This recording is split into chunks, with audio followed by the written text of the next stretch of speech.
A man just came up to me, an earnest man, and made an observation that I think might be of help to us all, especially with you if you're with me for the first time. He said, I'm a designer, and about thinking this is. I'm a designer, and someone comes to me with a problem, that they want something designed for this problem. I have to think about it. And I said, no, you don't think about it. What you do, and this applies to any of you, you don't think about it. What you do is you look at the situation that requires your attention, such as the man he's got to make a certain machine, let's say, to do a certain job. Well, you look at that, and then you just look. You're not thinking, and as you look at it, up from me arises the inspiration or the right idea or the good idea, which may be a start or the solution to that thing, the start of the design. You haven't thought yet. You look at the situation again, you look at the idea that's come up in you, and you say, well, that seems to fit the situation reasonably. And then you look back at this again and you see what next is needed. And this is how, because this is how you look without thinking. Now, thinking is to think about the past. Our society doesn't know the difference between looking and thinking. We're a very sloppy society with our words and with our self-knowledge. So it's all crept in, like feelings and sensation have crept in together.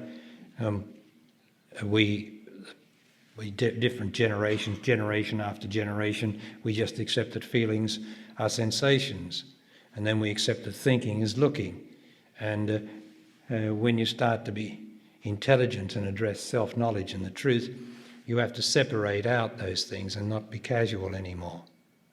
And you've got to be able to tell the difference between looking and thinking. Now, as I say, thinking is thinking about the past. If I think about my mother, that's thinking, because she's not here. She's not an action.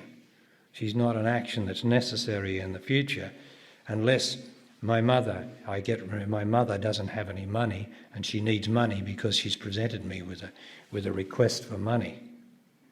I then look inside myself and see, am I going to give it to her? You know, you don't have to look really, it's there. And if you are in that movement to give her the money, then you have to look at your resources, your bank account, and look at the bank account and look at your own situation and see what you can spare or what you're able to do. You're looking. Now, if you think about how good she was to you and how you say you don't have any money and you think about how good she was to you, you'll get upset because you can't help her, because you get thinking about it, you get into a thought process and an emotional process. That's not looking. So when the designer, he says there's a good deal of, there's a distance between thinking and action. He meant in our conversation looking and action. Of course there is, because you've got to refine what comes up as an idea you get. You've got to refine it, and you keep refining it, because the first idea is not necessarily it.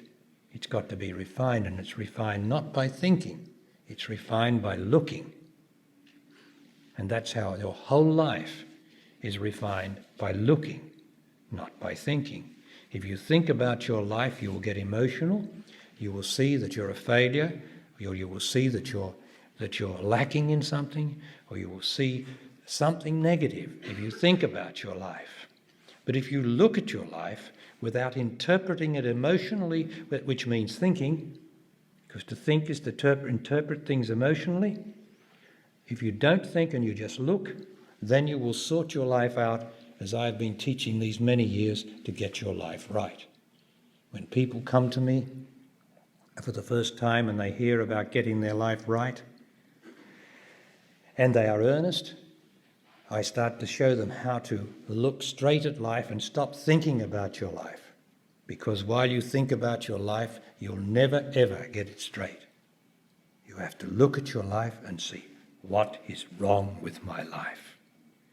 If you think about what's wrong, you go down and down into this morass of emotions and self-pity and conflict, and you don't know what to do.